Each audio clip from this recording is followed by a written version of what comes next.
ശബരിമല സ്വർണ്ണക്കവർച്ച കേസിൽ സ്വർണ്ണ വ്യാപാരി ഡി മണി ഇന്ന് ചോദ്യം ചെയ്യലിന് ഹാജരാകും. തിരുവനന്തപുരം ഈഞ്ചക്കല്ലെ ഓഫീസിൽ വച്ചാകും ചോദ്യം ചെയ്യൽ. അതേസമയം സ്വർണ്ണക്കൊള്ള കേസിൽ റിമാൻഡിൽ കഴിയുന്ന സ്വർണ്ണ വ്യാപാരി ഗോവർദ്ധൻ, ചെന്നൈ സ്മാർട്ട് ക്രിയേഷൻ ഉടമ പങ്കജ് ഭണ്ഡാരി എന്നിവർക്കായി പ്രത്യേക അന്വേഷണ സംഘം ഇന്ന് കസ്റ്റഡിയിൽ അപേക്ഷ നൽകും. ആദ്യം ചോദ്യം ചെയ്യലിന് വിസമ്മതിച്ച മണി പിന്നീട് ഹാജരാകാമെന്ന് അറിയിക്കുകയായിരുന്നു. ഇന്ന് 10 മണിയോടെ മണി ചോദ്യം ചെയ്യലിന് ഹാജരായേക്കും. തിരുവനന്തപുരം ഈഞ്ചക്കലിലെ ക്രൈംബ്രാഞ്ച് ഓഫീസിലാകും ചോദ്യം ചെയ്യൽ. ശബരിമല സ്വർണ്ണക്കവർച്ചയിലെ രാജ്യാന്തര ബന്ധങ്ങൾ കണ്ടെത്തേണ്ടിയിരിക്കുന്നു.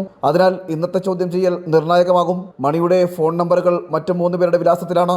ഇവരോടും ഹാജരാകാൻ അന്വേഷണ സംഘം നിർദ്ദേശം നൽകി. ശബരിമലയിലടക്കം സംസ്ഥാനത്തെ ക്ഷേത്രങ്ങളിലെ വിലപിടിപ്പുള്ള വസ്തുക്കൾ മണി രാജ്യാന്തര കള്ളക്കടത്ത് സംഘത്തിന് വിറ്റുവെന്നായിരുന്നു പത്തനംതിട്ട സ്വദേശിയായ വ്യവസായിയുടെ മൊഴി.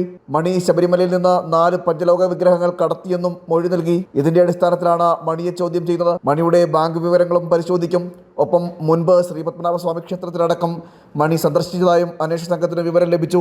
ഇതടക്കം അന്വേഷണ സംഘം പരിശോധിക്കും. അതേസമയം സ്വർണ്ണക്കൊള്ള കേസിൽ റിമാൻഡിൽ കഴിയുന്ന സ്വർണ്ണ വ്യാപാരി Govardhan, Chennai smart creation CEO Pankaj Bhandari എന്നിവർക്കായി SIT ഇന്ന് കസ്റ്റഡി അപേക്ഷ നൽകും. ഇവരിൽ നിന്നും കൂടുതൽ വിവരങ്ങൾ ചോദിച്ചറിയേണ്ടിയുണ്ട്. ഡി മണിയുമായുള്ള ബന്ധവും അന്വേഷണ സംഘം ചോദിച്ചു മനസ്സിലാക്കും.